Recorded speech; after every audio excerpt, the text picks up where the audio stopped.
Hello students, hopefully all of you are fine and taking care of your health too. Students, do you know what is misfortune? It is a bad luck or a distressing occurrence. Distressing occurrence means painful event or incident. When a disaster strikes and causes you to suffer loss, this is an example of misfortune. When you are suffering with any kind of physical or mental disability, that is also misfortune, and there are many more examples for misfortune. Let us take an example of natural calamity like earthquake. During earthquake, many people suffer losses.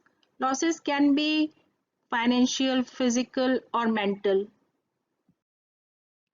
Another example is of flood. Recently, we had flood in Kerala, and you must have heard in news that many people suffered losses in that flood, and many people they put their foot forward to help them. There are physical disabilities too. Some people are blind, lame, deaf, and dumb, and mental disabilities too. So these disabilities can be by birth or by accident. So students, did you ever ponder what you can do to help these people who are suffering misfortune? It can be physical, it can be mental, it can be financial. So here is a quote for you. You have two hands, one to help yourself, the second to help others. You are blessed. You have a family. You are living in a nice house. You have support of parents. But children, you should have a habit of looking around your surroundings and try to help the people who are suffering misfortune. Today we will learn that how can we bring smile on the faces of the people suffering bad luck. The story A Different Kind of School mentions a boy who visits Miss Beam's school to have a personal taste of the unique teaching methods. The real aim of this school is not just to teach regular school activities, but also to teach thoughtfulness, that is, kindness to others and being responsible citizens. This story is written by Edward Verrell Lucas. Now let us listen to this story. A Different Kind of School by A.V. Lucas. I had heard a great deal about Miss Beam's school, but not till last week did the chance come to visit it. When I arrived, there was no one in sight but a girl of about 12. Her eyes were covered with a bandage and she was being led carefully between the flower beds by a little boy who was about 4 years younger. She stopped, and it looked like she asked him who had come. He seemed to be describing me to her. Then they passed on. Miss Beam was all that I had expected, middle aged, full of authority, yet kindly and understanding. Her hair was beginning to turn grey, and she had the kind of plump figure that is likely to be comforting to a homesick child. I asked her some questions about her teaching methods, which I had heard were simple, no more than is needed to help them to learn how to do things. Simple spelling, adding, subtracting, multiplying, and writing. The rest is done by reading to them and by interesting talks, during which they have to sit still and keep their hands quiet. There are practically no other lessons. The real aim of this school is not so much to teach thought as to teach thoughtfulness, kindness to others, and being responsible citizens. Look out of the window a minute, will you? I went to the window which overlooked a large garden and a playground at the back. What do you see? Miss Beam asked. I see some very beautiful grounds, I said, and a lot of jolly children. It pains me, though, to see that they are not all so healthy and active looking. When I came in, I saw one poor little girl being led about. She has some trouble with her eyes. Now I can see two more with the same difficulty. And there is a girl with a crutch watching the others at play. She seems to be a hopeless cripple. Miss Beam laughed. Oh no, she said. She is not really lame. This is only her lame day. The others are not blind either. It is only their blind day. I must have looked very surprised, for she laughed again. This is a very important part of our system.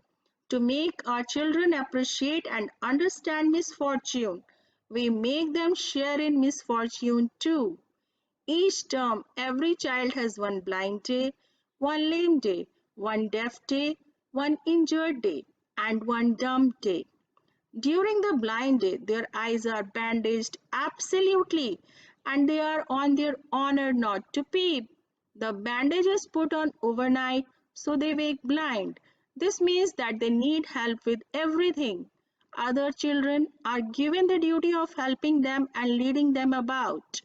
They all learn so much this way, both the blind and the helpers. There is no misery about it, Miss Beam continued. Everyone is very kind, and it is really something of a game. Before the day is over, even the most thoughtless child realizes what misfortune is. The blind day is, of course, really the worst, but some of the children tell me that the dumb day is the most difficult. We cannot bandage the children's mouth, so they really have to exercise their willpower.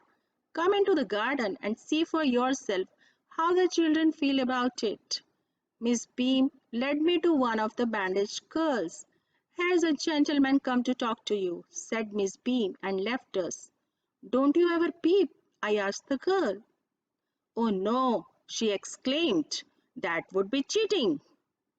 But I had no idea it was so awful to be blind. You can't see a thing. You feel you are going to be hit by something every moment. It's such a relief just to sit down. Are your helpers kind to you? I asked. Fairly, but they are not as careful as I shall be when it is my turn. Those that have been blind already are the best helpers. It's perfectly ghastly not to see. I wish you would try. Shall I lead you anywhere? I asked. Oh, yes, she said. Let's go for a walk. Only you must tell me about things. I shall be so glad when today is over. The other bad days can't be half as bad as this. Having a leg tied up and hopping about on a crutch is almost fun, I guess. Having an arm tied up is a bit more troublesome because you can't eat without help. I don't think I'll mind being deaf for a day, at least not much. But being blind is so frightening.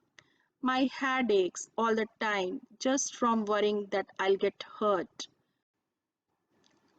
Where are we now? In the playground, I said. We are walking towards the house. Miss Beam is walking up and down the garden with a tall girl. What is the girl wearing? My little friend asked. A blue cotton skirt and a pink blouse. I think it's Millie, she said. What color is her hair? Very light, I said. Yes, that's Millie. She's the head girl. There's an old man tying up roses, I said. Yes, that's Peter. He's the gardener. He's hundreds of years old. And here comes a girl with curly red hair. She's on crutches. That's Anita, she said. And so we walked on. Gradually, I discovered that I was 10 times more thoughtful than I ever thought I could be. I also realized that if I had to describe people and things to someone else, it made them more interesting to me. When I finally had to leave, I told Miss Beam that I was very sorry to go. Ah, she replied, then there is something in my system after all. So students, did you see in this story how in a playful manner the students of this school they try to understand the misfortune of others, because principal of this school she thought that a person can be helpful to other only if he or she has experienced the same. So if you have experienced blindness, then only you can understand what a blind person think or how he feels. So the message of this lesson is how doing simple things can make learning more interesting and easier. Learning while doing is the best way to learn different things. Moreover, other than learning routine things, we need to make ourselves aware and concerned about our environment and its problems. We should also try to learn the emotions of other people also. So, students, I think now you will try to become more responsible and aware citizens. Here is a quote for you all. Everyone wants to be the sun to brighten up someone's life. But why not be the moon to shine on someone's darkest hour? So students, kindly try to bring light in the darkness of the people. Try to help them. Try to be more thoughtful. Try to be more helping. Thank you. Have a nice day. So students, now listen to your friends. They want to tell you something. Jai Swaminarayan. Dear friends, I am Dhairyavir, Standard 6th A. Some useful tips on how we can help disabled person. First, always ask the person if they need help before helping him or her. Because in today's life, everybody owes his or her own independence. Second, speak clearly and listen well. Third, speak directly to the people. Example, if a person is deaf, we can use sign language or we can communicate by writing a message. I have one more example of my friend's mother. She has a disability of hearing. So whenever I communicate, I speak very slowly so she would read my lips and understands the sentence. Fourth point, be verbal. I would like to repeat the sentence. Always be verbal. Example, if a person is blind, we can help them by dictating verbally. I hope all these tips makes you to help any disabled person. Thank you. How we can help in misfortune of blind, deaf and dumb people. The most important thing we can do for them is to be really friendly, include them socially and engage in conversation with them. They have really great sense of intellectual. Offer them help and respect them. We should at least have courtesy towards them and support in the daily activities. Thank you.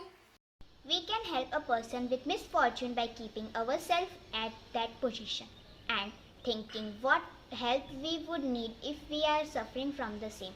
Example, if a person is not able to use one of his hands, we can help him in writing and also providing the courage to use the other hand for daily use. So, we should help the person suffering misfortune by keeping ourselves in situation. Hello friends, Jai Swaminarayan. After reading the lesson, A Different Kind of School, it came to my mind that we should help others in their misfortune.